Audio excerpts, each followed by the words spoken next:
What's up, everybody? It's your boy Mel for another classic review and also another happy Halloween. Since as you recall, I did my review on the Phantom of the Opera. Want to do another one of Universal. This one, I think, has to be the most iconic one of all in the silent film era.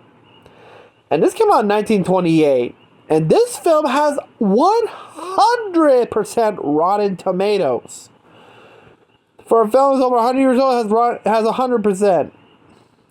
And this film, most specifically, a certain character inspired to create one of the most iconic villains of all time in comic book history. I'll be talking about my thoughts on The Man Who Laughs, based on the story by Victor Hugo of the same name, based on his 1869 novel of the same name, which stars Mary Philbin. If you recall her, she played Christine in The Phantom of the Opera, and Conrad Veidt as Gwynplaine, the Laughing Man. And this is a iconic film, not just in horror, but also people who've seen this film cry. I will know. I actually teared up when I saw this film. But you say, Melvin, this was over 100 years old. How does it hit? You'll notice why. And before we begin, did you subscribe? Did you hit the bell? If so, ready to hear the tale of the man with a permanent smile. And no, if you're thinking about who I'm talking about, wait and see. So, The Man Who Laughs. This is why I remember this film. One, I was lucky to download this film before YouTube take it out. And this film is now in the public domain of this year. And I saw the full version of this movie on YouTube back when I was in high school. I managed to download it quickly. And let's just say there's some scenes, if you've seen like a newer version of this, like an edited version, there's some scenes that are missing. But yeah. The Man Who Laughs. It was made by Universal at the time. It was directed by Paul Lenny. Well, he was a German expressionist who did other films. And also, this film stars Mary Philbin as Dea, who is a blind woman, and Conrad Veidt as Gwynplaine, the Laughing Man. This film is known for its grotesque grin on the character of Gwynplaine's face. And okay, if you're seeing like poster arts for the Laughing Man, you might know where he looks like. Not only his makeup of his permanent grin, he's the inspiration for the Joker. When I think the creator of Batman, I forgot both their names. But this film is iconic. Not just that, but also, if you see a photo of, and guess who did the makeup? Jack Pierce, when he started it. And damn, that face, when you see that, and it has a legacy. It became the most iconic one when Bill Finger and Bob Kane was trying to create a new villain. When he saw this film of the Man Who Laughs, they like, the Joker is born. That permanent face. And to this day, even there's if you recall the Alan Moore comic of Batman, The Man Who Laughs, it takes the title from the 1928, which, if you see the Joker and Eric and Conrad Veidt's character of Gwynplaine, he looks exactly like the Joker, which is also awesome. Damn. And also iconic. Originally, Lon Chaney was supposed to be playing the character of Gwynplaine, but he changed contracts with MGM at the time, so they went with Conrad Veidt. He later appeared in Casablanca, which he fled Germany when Nazis take over Europe. So I'm glad he managed to get out of Europe from the skin of his teeth. I believe Casablanca was his final film, I believe, of Conrad Veidt. But The Man Who Laughs is an iconic film, which, not just in horror, it's more like a horror melodrama. And a little bit of swashbuckling. And also steeped in expressionist gloom that plays like a horror film. The Man Who Laughs is similar to a film like the 1923 Hunchback of Notre Dame, which stars Lon Chaney as Quasimodo, which is one of Universal's earliest films, and also in public domain as well. Damn. And this film is like iconic. For a film that has 100% Rotten Tomatoes, wow. I don't know why, but damn. I've seen this film a bunch of times.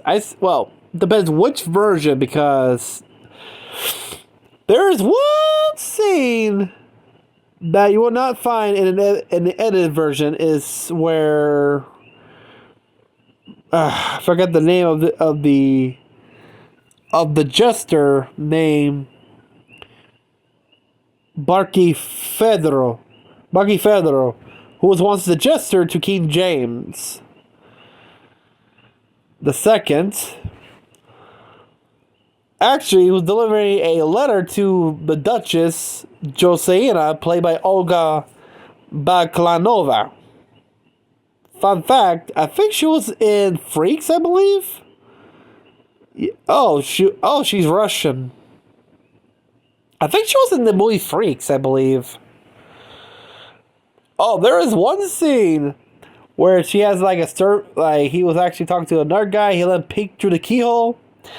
She was taking a bath, and when she was getting out, you can see her ass. Literally, some Russian ass right there. You can see his face smiling, oh boy, royalty.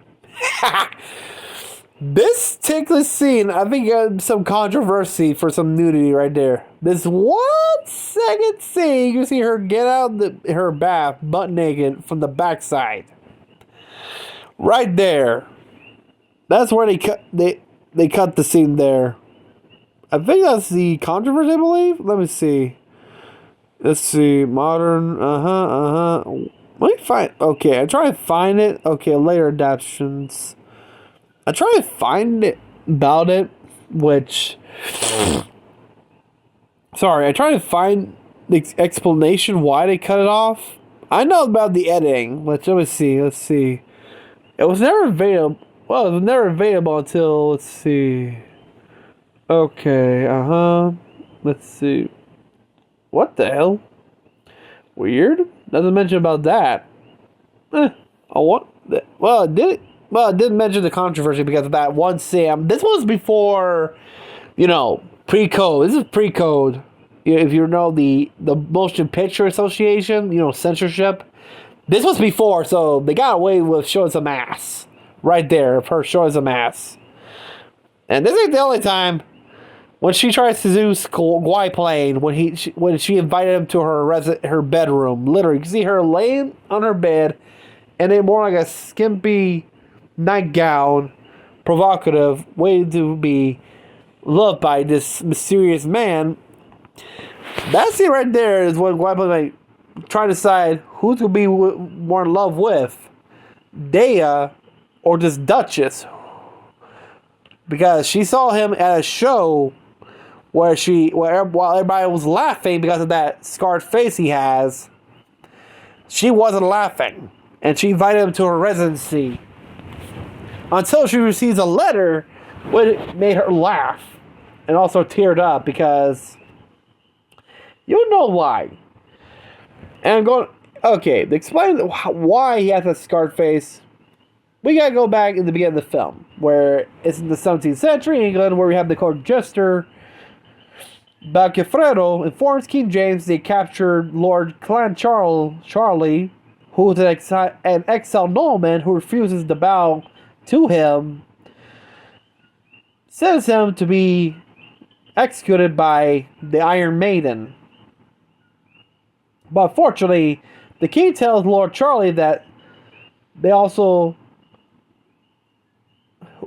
the reason why he came back is because he wants to find his son, Gwynplaine. Unfortunately, the king tells Lord Charlie that his son has been sold to Camperchicos, which are gypsy surgeons that unfortunately carve horribly smiles as permanent grins for, jesters, clowns. Unfortunately, his son has a permanent grin as a way to mock his father's status, laughing at his excuse of a father. There, shortly after, the king issues a decree banishing Camperchicos from England, and we see a group of them preparing to set sail from England. Unfortunately, one of them tells them to abandon the boy, which, of course, if they take him with them, it means death for them, since it will ruin their business. So they left Gwynplaine as a child right there in the cold winter. We see him walking alone during a snowstorm, where we see he rescues a baby girl whose mother died, has frozen to death. Soon he was taken by Ursus, who was a kind philosopher showman, including his pet wolf. Ursus realized the baby girl named Dee is blind. That's when Gwynplaine takes off his cloak covering his mouth. At first, Ursus thought he was laughing as a little punk, until he realized when he says he's not laughing. When he feels his face, he realized he was a victim of the Camperchicos. And soon, years later, Gwynplaine and Dee, now adults and also in love, travel in the countryside with Ursus, more like a showmanship, as Gwynplaine performed as the famous Laughing Man. Unfortunately, he's deeply ashamed of his disfigurement, believing himself unworthy of Dee's affection because, remember, she's blind and she doesn't know what he looks like. And if he lets her feel his disfigurement, he might doesn't love him. There we cut to a few years, and it's during the reign of Queen Anne. And, of course, Barkashito is now more like in high status in this time period, where he delivers a letter to Queen Anne, one of Queen Anne's nieces, a duchess, Duchess Josiana, who's enjoying the estate of Lord Charlie. Unfortunately, he showed a letter to Queen Anne and his men to take Hadequano to Catherine Castle to be tortured, because this is the same guy who carved the scar on Gwynplaine and tells him that the son of Clan Charlie is alive. Of course, they take him to prison and torture him.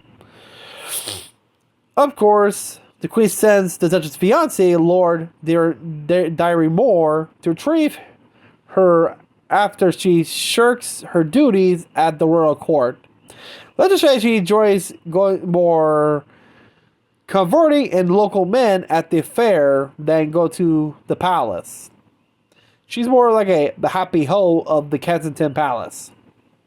Of course, she goes to a show where Gwynplaine performs, and while everybody laughs as his permanent smile is revealed, she, on the other hand, didn't laugh. She just sees, and he actually notices. One night, while he's just sitting outside, he receives a letter from her telling him to come to her residency, while he talks to Ursus that if he has to write to the married Dea, but of course he says she'll never see her face, and this woman looks like she's loaded and rich. So he visits the Duchess, where he takes her to her private room, and he sees her, like I said, laying on one of these armchairs, like kind of like a bed chair, only in a thin nightgown. You can see her legs. It looks like I don't think she's wearing nothing under. She's like, "Fuck me," like that. And she's trying to passionately seduce him until she receives a letter revealing that he is the son of the disgraced nobleman and that he's enjoying her fortune, when she starts to laugh when he mistakes her laugh as an insult. He leaves, causing him to rush away, devastated at the being made as a mockery. When Gwynplaine returns, he finds Dee with a letter clutched into her hands, and she fell asleep because she was looking for him. And he takes the letter, rips it to pieces, and takes her back inside. Of course, Dee wakes up, revealed to her that he has returned. He decides to takes her hand and guides to feel his smile for the first time. When you see her expression until that she restores to him that God made her sightless so she could see only the real Gwynplaine, the kind man, which of course falls in love. Unfortunately, one of the royal guards of the Queen arrives and arrests Gwynplaine, taken to Caffin prison. Which of course, the guards later march out with Harquin's coffin, which of course Ursus mistakenly thought this was they actually executed Gwynplaine. Let's just say, to make sure that not to upset Dea, he has everybody cheering Gwynplaine, Gwynplaine, literally cheering until the asshole jester reveals that the Laughing Mountebank is no more, which Dea hears and upset. And also tells him to leave England, that he's banished. Yeah. Wow. Jesus Christ. Of course, she faints in shock. In reality, Gwynplaine is actually alive, but he's freed from prison and is to be made appear in the House of Lords. The reason why is that the Duchess, who inherited the fortune from the late Lord, has to marry Gwynplaine, ensure that she enjoys the fortune. Meaning that she has to marry a man who has a permanent grin on his face, made by a disgraced king. Which, of course, the next day he brought to London for his introduction ceremony by, of course, Barkilphedro. At the same time as Ursa and Dea head for the Thames docks to leave the country. Meanwhile, Ursa's pet wolf, Homo, yes, that's the name, Homo, leads Dea to the House of Lords, which it's kind of weird that the guards just let her in. The peers are outraged that somebody who they believe to be a clown has joined their ranks. Keep in mind, Gwynplaine did not decide to have his face scarred. He was a child to be mocked by a former king to make fun of his father, who does not want to bow an idiot king and pay the price. And had his son sold to gypsy surgeons and had his face permanently scarred. Which, of course, during the introduction, let's just say Gwynplaine's trying to hide his face with a hanky so his smile doesn't bug the Queen. Even to the face of the Duchess, which, of course, Gwynplaine is presented to Queen Anne, who agrees Gwynplaine will marry the Duchess. Dearmore brings Dea inside the building, but she is tricked into going back outside by Barkilphedro, brought to Ursus. Upset over the peer's mockery, Gwynplaine courageously renounces his peerage and refuses to marry the Duchess, saying that if I'm being forced to marry into this hateful arrangement, hey, I'm leaving. And of course, the Duchess orders the guards to arrest him for insulting the Queen. And of course, a chase ensues throughout London. You see him jumping over the roof as he reaches to the stage. So his friends tell him that they're on a ship leaving England, so he races to the docks. Meanwhile, as he manages to reach the docks, Gwynplaine cries are heard by Homo. He leaps into the ship and manages to attack Barkilphedro and falls into water and drowns. Gwynplaine manages to reach the boat, which of course Ursus is surprised, and of course he manages to reach the D, and they're happily together as the ship sails away. Oh, if you wonder what is this in the book, oh no, the book is more sadder. She dies from a disease. Yeah, during the journey on the ship, she dies in the book. So yeah, if you're expecting the movie to be the same in the book, nope, it's never the same in the book. The same with like in the Hunchback of Notre Dame. You think Esmeralda survives? No, she dies from the execution, and Quasimodo dies next to her corpse in a mass grave. Yeah, that's how dark it is. But this film is quite iconic, not just for its cast of characters, good performance as well. And you can actually, well, there's actually the scene where everybody's calling out for quiet playing, even just to keep Dea from knowing what actually happened. Those are actual early audio recordings of them. That was actually pretty cool, actually, of that scene. And this film's been around, well, originally, remember, this film was supposed to be for another film for Lon Chaney, but he went to MGM at the time, so they gave it to Conrad Veidt. And you know how much was the budget of this film? $1 million.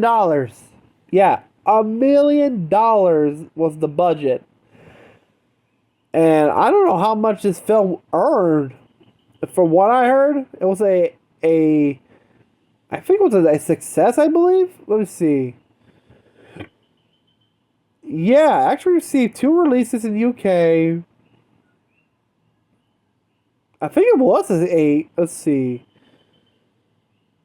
Well, there's some people who dislike the mobility of the scarred face. But actually, in Rotten Tomatoes, earning a 100% approval rating with 20 reviews, with an average rating of 8.4 out of 10. Site's critical consensus reads, a meeting of brilliant creative minds, The Man Who Laughs serves as a stellar showcase for the talents of director Paul Lenny and star Conrad Veidt. And you forget the legacy of this. Not only this film became, it also inspired the creation of the Joker. Yeah. Without this film, we would never have the Joker. So Batman would... Imagine if Batman never had the Joker. He'll just be fighting random gangsters. And that's pretty awesome, you ask me. But to tell you the truth, the Man Who Laughs is iconic. It will actually make you cry, literally. You feel pity for him. But what he went through. Even critics who actually seen this film as a child still cry as grown people when they're older. They still make them cry when they see this film. And to me, I love this film. It's iconic and good. You should watch this during in October. It's a good film. But until then, let me know your thoughts. If you ever seen this film, it was on YouTube back in the time. This movie was on YouTube back in around the 2010s until I don't know what happened. I think YouTube took it down to copyright with bullshit for a silent film. I think silent film should be public domain, literally. But yeah, let me know in the comments down below what you think of The Man Who Laughs. Did you see this film was on YouTube? Because hey, a lot of people actually enjoy this, even today in modern times, and it's still iconic to this day. Me, I enjoyed it. How about you? But yeah, until then, if you're new to the channel, remember to subscribe, hit the bell, like this video, and remember our goal is to hit 1 million subscribers, or at least 500K. Until then, have a nice, happy Halloween. Enjoy yourselves. Be safe. Peace out.